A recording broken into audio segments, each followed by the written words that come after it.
ನಮಸ್ಕಾರ, welcome to ಆರಂಭ.ಕನ್ನಡ YouTube channel.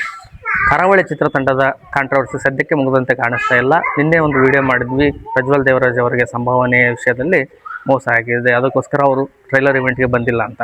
ಆದರೆ ಅದರ ಇನ್ನೊಂದು ಆಯಾಮ ಈಗ ಗುರುದತ್ ಗಾಣಿಗ ಅವರು, ನಿರ್ದೇಶಕ ಮತ್ತು ನಿರ್ಮಾಪಕರಾದಂಥ ಗುರುದತ್ ಗಾಣಿಗ ಅವರು ಮತ್ತೊಂದು ಸ್ಪಷ್ಟನೆಯನ್ನು ಕೊಡುವಂಥ ಪ್ರಯತ್ನ ಪಡ್ತಾ ಇದ್ದಾರೆ.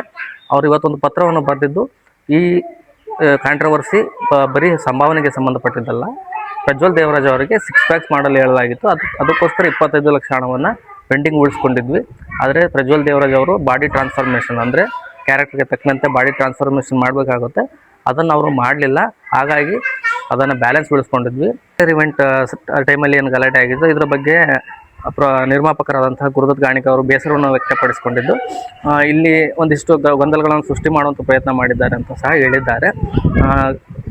ಈ ವಿಷಯವಾಗಿ ಸಂಭಾವನೆ ಮತ್ತು 6 ಪ್ಯಾಕ್ ವಿಷಯವಾಗಿ ದೊಡ್ಡ ನಿರ್ಮಾಪಕರನ್ನು ಸಂಧಾನಕ್ಕೆ ಕೂರಿಸಿದ್ರು ಸಹ ಪ್ರಜ್ವಲ್ ದೇವರಾಜ್ ಅವರು ಮಾತು ಕೇಳಿಲ್ಲ ಅನ್ನುವಂಥದ್ದು ಗುರುದತ್ ಗಾಣಿಗ ಅವರ ಆರೋಪವಾಗಿದೆ.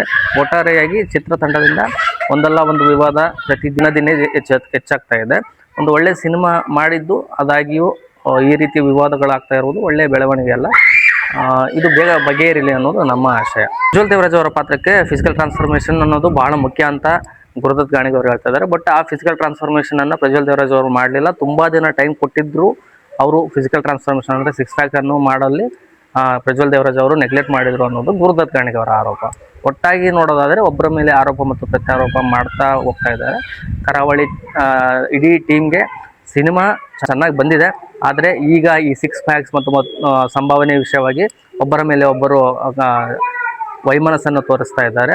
ಗುರುದತ್ ಗಾಣಿಗ ಅವರು ಹೇಳ್ತಿದ್ದಾರೆ, ನಾನು ಕಾನೂನಿನ ಪ್ರಕಾರ ಹೋರಾಟ ಮಾಡ್ತೇನೆ, ಅಲ್ಲಿ ನಡೆದಂತಹ ಗಲಾಟೆ ಅವರಿಗೆ ನೋವನ್ನುಂಟು ಮಾಡಿದೆ, ಹಾಗಾಗಿ ಕಾನೂನಿನ ಪ್ರಕಾರ ಹೋರಾಟ ಮಾಡ್ತೇನೆ ಅಂತ ಅವ್ರು ಹೇಳ್ತಾ ಇದ್ದಾರೆ. ಒಂದು ಕಡೆ ಪ್ರಜ್ವಲ್ ದೇವರಾಜ್ ಅವರು ಕೇವಲ 25 ಲಕ್ಷ ರೂಪಾಯಿ ಪೆಂಡಿಂಗ್ ಉಳಿದಿತ್ತು, ಅದನ್ನು ಡಬ್ಬಿಂಗ್ ವಿಷಯಕ್ಕೆ ತೊಳಕಾಗ್ತಿದ್ದಾರೆ. ಅಂದರೆ ಬೇರೆಯವರ ವಾಯ್ಸನ್ನು ಕೊಟ್ಟಿರೋದು ಟ್ರೈಲರ್ಗೆ ಅವ್ರಿಗೆ ಬೇಸರ ಆಗಿದೆ ಅಂತ.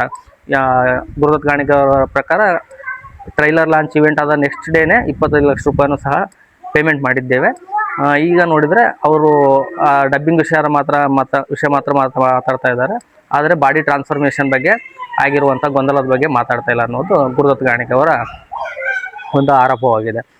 ಒಟ್ಟಾರೆ ಆರೋಪ ಪ್ರತ್ಯಾರೋಪಗಳ ನಡುವೆ ಒಂದು ಒಳ್ಳೆಯ ಚಿತ್ರ ಏನು ಎಫೆಕ್ಟ್ ಆಗದೇ ಇರಲಿ ಅನ್ನೋದು ನಮ್ಮ ಆಶಯ. ಇದಾಗಿತ್ತು ಇವತ್ತಿನ ವಿಡಿಯೋ. ನಮಸ್ಕಾರ. ವಿಡಿಯೋ ಇಷ್ಟ ಆಗಿದ್ರೆ ಲೈಕ್ ಮಾಡಿ, ಶೇರ್ ಮಾಡಿ ಮತ್ತು ಕಮೆಂಟ್ ಮಾಡಿ. ದಯವಿಟ್ಟು ವಿಡಿಯೋನ ಶೇರ್ ಮಾಡಿ, ಚಾನಲ್ನ ಸಬ್ಸ್ಕ್ರೈಬ್ ಮಾಡಿಕೊಡಿ. Thank you.